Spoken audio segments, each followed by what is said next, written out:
joins us now. I want to talk to you at some length about the U.S.-Iran negotiations and also about what PayPal has done and is attempting to do to your work at the Gray Zone. But before we do, does Netanyahu want Trump and the U.S. to attack Iran?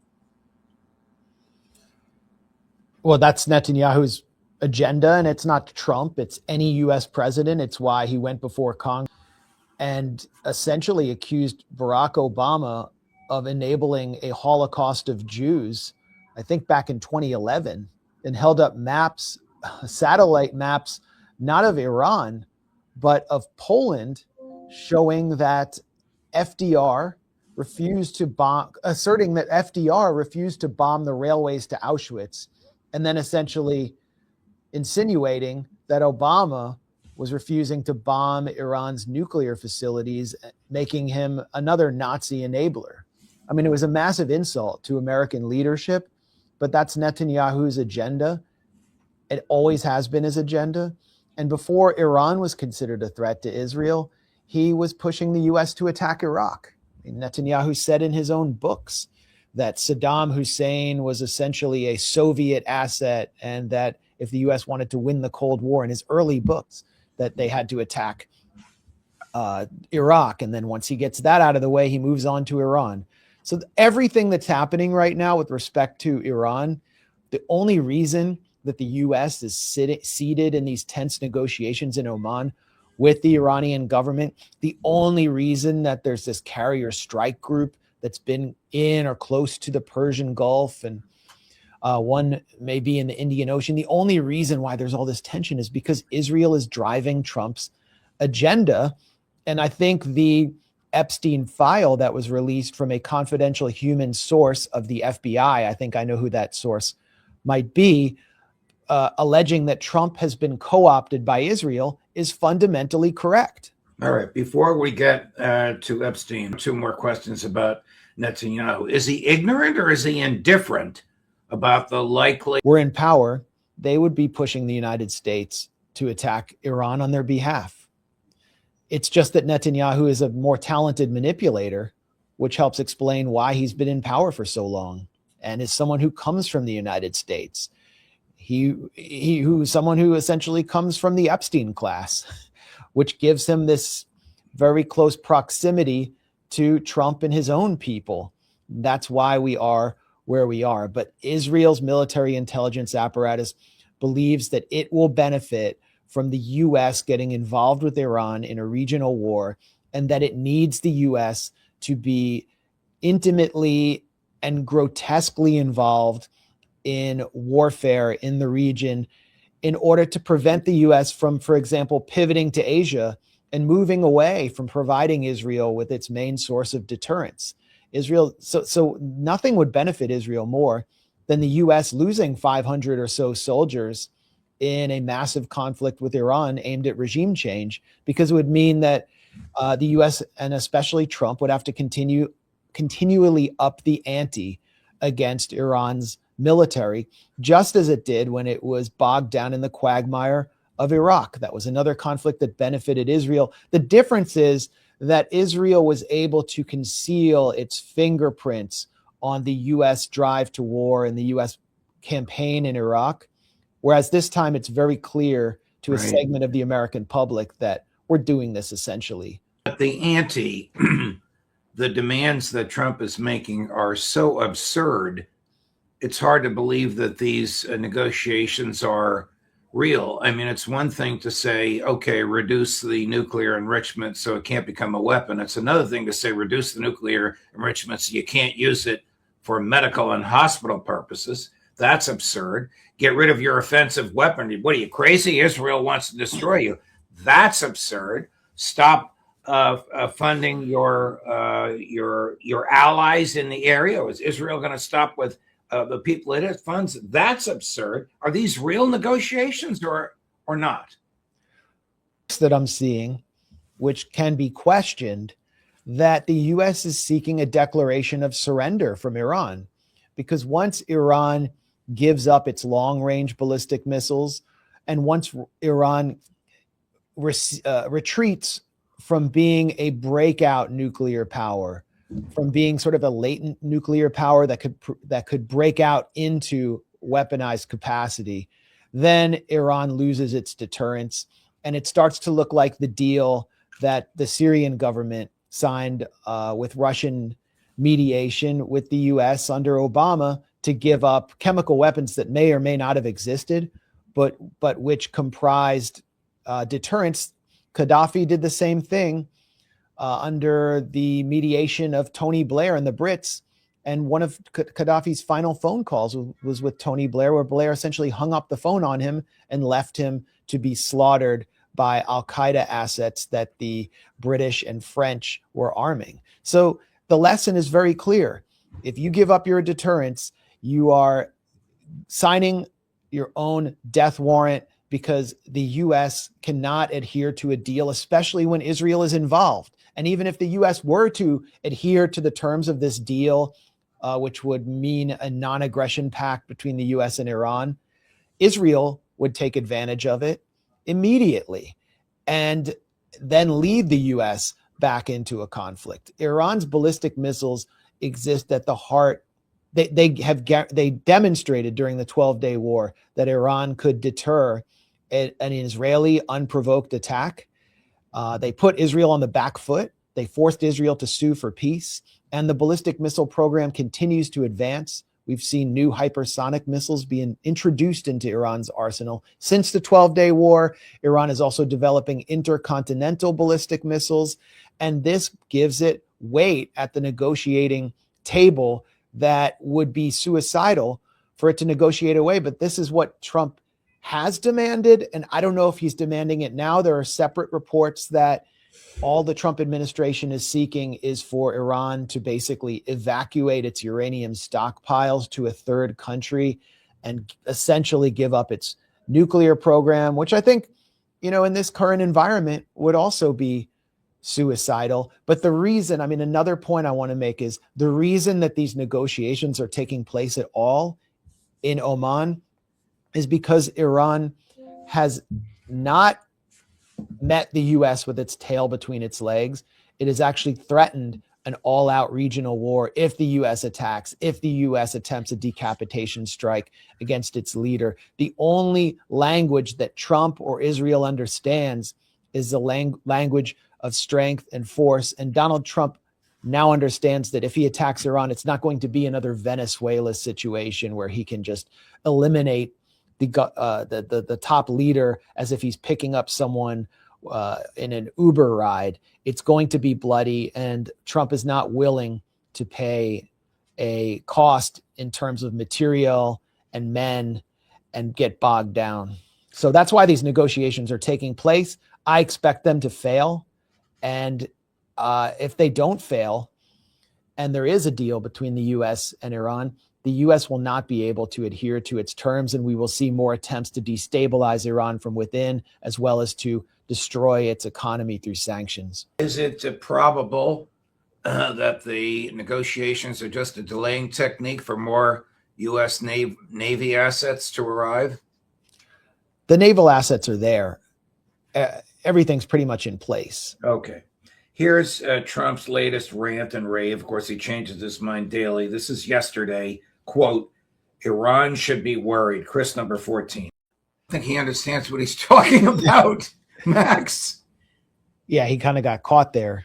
You can't restart a nuclear program without enriched uranium stockpiles. And Trump claimed, I'd said on this show, I'm happy for everyone to just believe that and move on so that the conflict is not reignited at a later time. But I know that the US is going to be called on by its Israeli masters.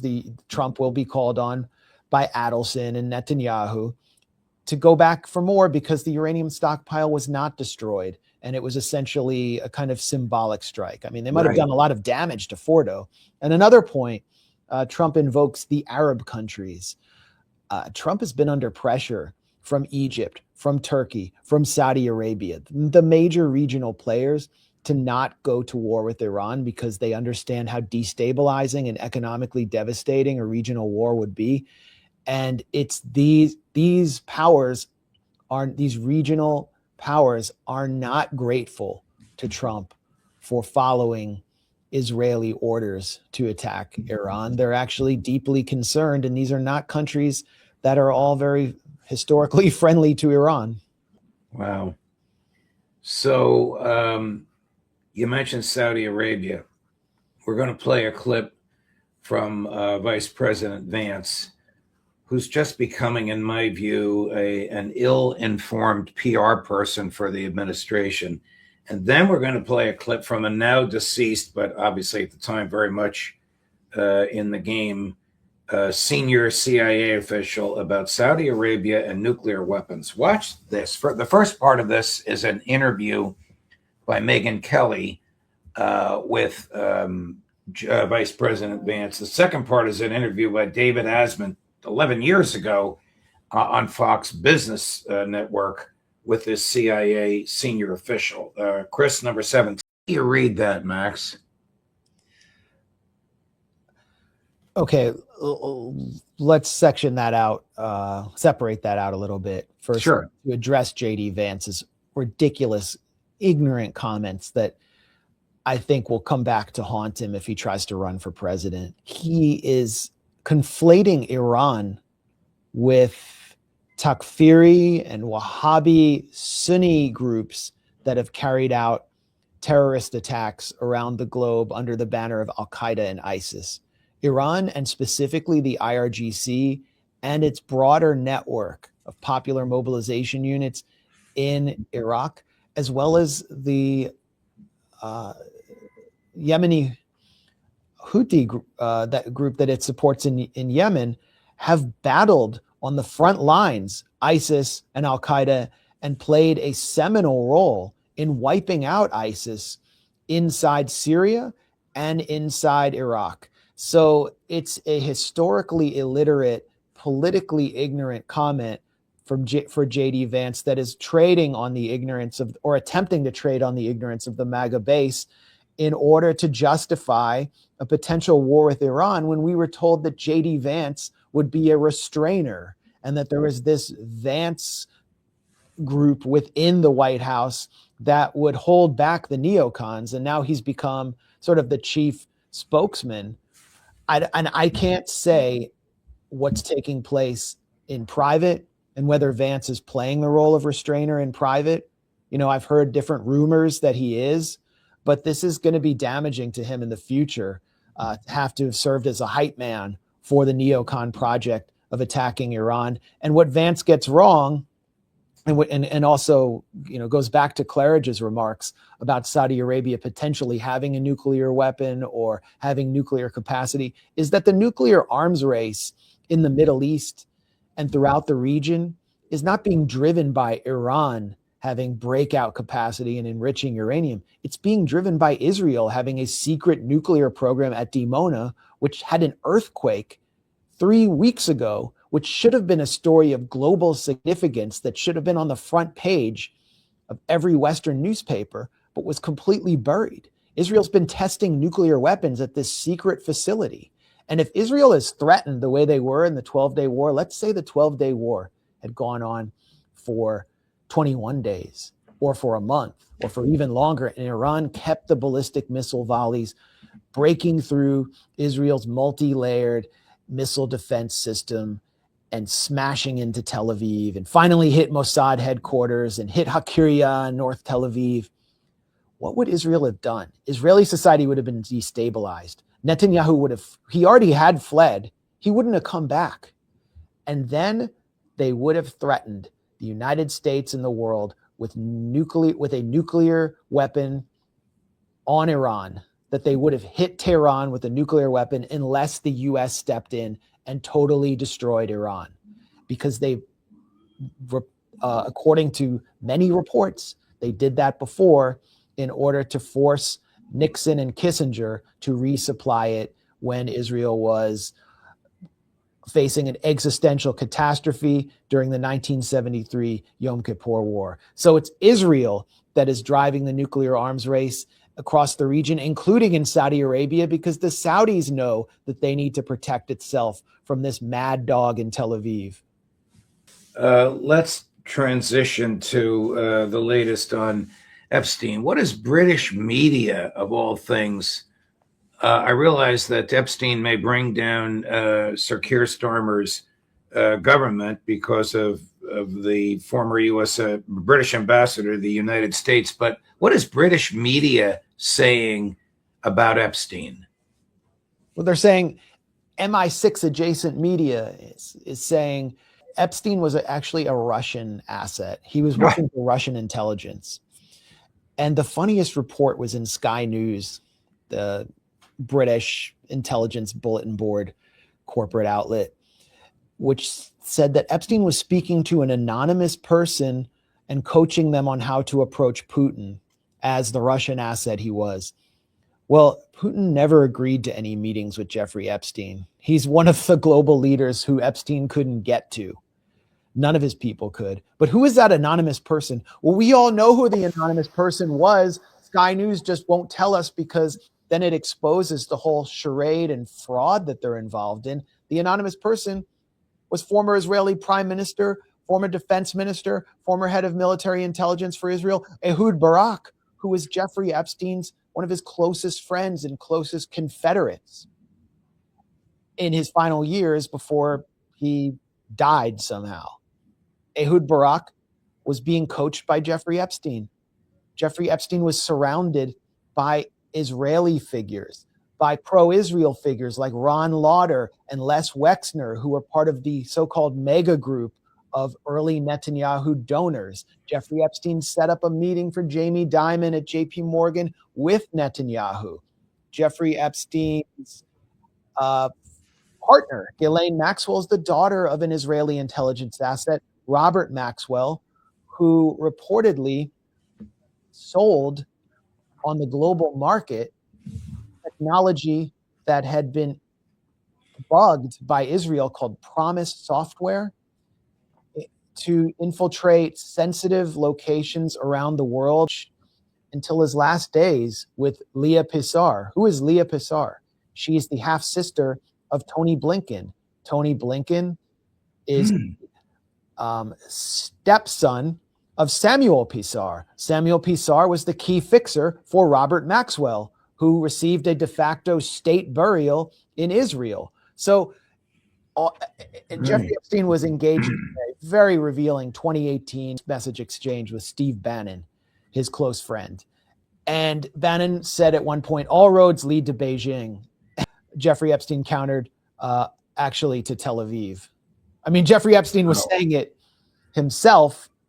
If you look at Jeffrey Epstein's network, it's a transatlantic network, but one that does indeed run through Tel Aviv. And I believe if the state of Israel had not been created on the backs of Palestinians, Jeffrey Epstein's network would have been much less coherent, or as he would put it, fractionalized. Does the Mossad have from the Epstein files about Donald Trump, which it uses as leverage with Trump? Well, according to Daniel Halper, who is a neoconservative journalist, the Mossad obtained dirt on Bill Clinton and attempted to blackmail him as Clinton was pushing Netanyahu by the Wye River Accords. That was the Monica Lewinsky tapes. There's Ehud Barak's very unflattering picture, but there he is. I'm not looking at it, but yeah. Well, at least it's not the picture of him in the bathroom at Jeffrey Epstein's townhouse. Oh, good Lord. But they involved, Epstein and Ehud Barak were involved in so many schemes together. We won't even have time to list them. There are many, 3 million files were released. Yeah. One of the most significant ones is a 3-hour conversation between Barak and Epstein, and they talk about Tony Blair and his consulting fees and how corrupt he is. Epstein advises Ehud Barak to invest. This was like well before these companies were well known. In Palantir, he can't even spell Palantir. Today, Palantir is the backbone of the national security state. And Horowitz, run by 2 ultra-Zionist hedge funders or venture capitalists, Mark Andreessen and Ben Horowitz, the son of the late anti-Palestinian agitator David Horowitz, who put up the money for the purchase of TikTok, essentially to suppress any criticism of Israel on that social media network. So these were companies that Epstein was aware of early on, which have been heavily involved with Israel, and he's advising Ehud Barak about that. I think the significance can't be understated, but now we're witnessing an attempt to cover it up. And it started in British media. It's obviously being planted by British intelligence and other forces. And they're claiming that Jeffrey Epstein actually worked for Moscow and did not have this vast network of Zionist movement bigwigs surrounding him. And it's like, who are you going to believe? Yeah. Me or your two lying eyes?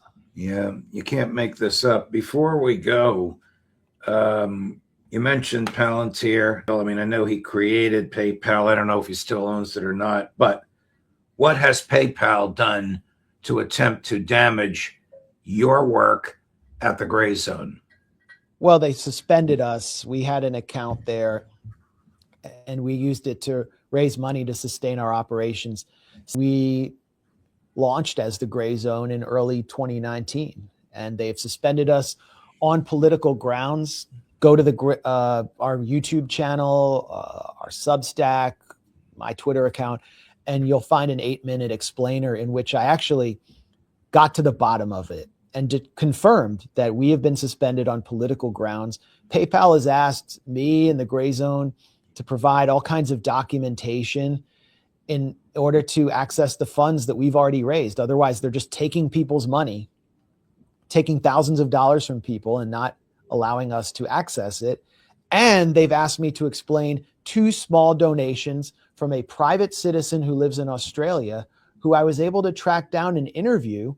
And I found that he is a retired Australian citizen who originally lived in Iran, left his country in the early 80s, and so he donated $40 to us. Oh. And the only thing that we could determine about him that was abnormal wasn't that he was some kind of IRGC operative or a bad actor. He's an extremely nice older gentleman who has a very strong moral compass based on my extensive interview with him. But his wife was detained leaving a Shia mosque by Australian police who harassed her and photographed her. His wife, who he says is completely apolitical and was just going for her weekly prayers. And this is in Australia. This is the country where we have seen very shady anti-Semitic arson attacks, which were traced by Australia's own intelligence services to some kind of foreign entity which was paying for these attacks, paying these criminal elements carrying out these attacks in crypto. We also saw after the Bondi Beach massacre, the Israel lobby inside Australia, including Israel's own forces, call for a massive crackdown on Palestine solidarity activity, a massive speech crackdown, even though the Bondi Beach attack was carried out by ISIS sympathizers who have nothing to do with Palestine. So I think Australia is this kind of Five Eyes colony where all sorts of intrigues and spooky activities are being carried out through Five Eyes and Israel, in this case, in order to attack and suppress an independent media outlet, those very activities. So this is political persecution. We're not at PayPal anymore. If you want to support the Gray Zone, just go to the support tab at the top of our site at thegrayzone.com, or we explain how you can support in the YouTube video about our PayPal suspension.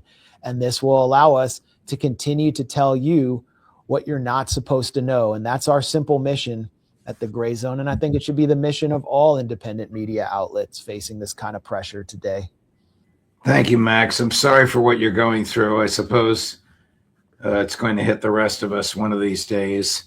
Well, it's no surprise from PayPal, I got to say. And it's Does not. Peter Thiel still own it?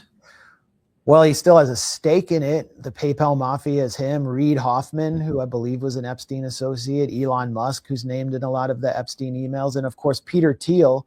Epstein introduced himself to Peter Thiel as a representative of the Rothschilds. It's like you read these emails and you're like, is this the Protocols of the Elders of Zion or something?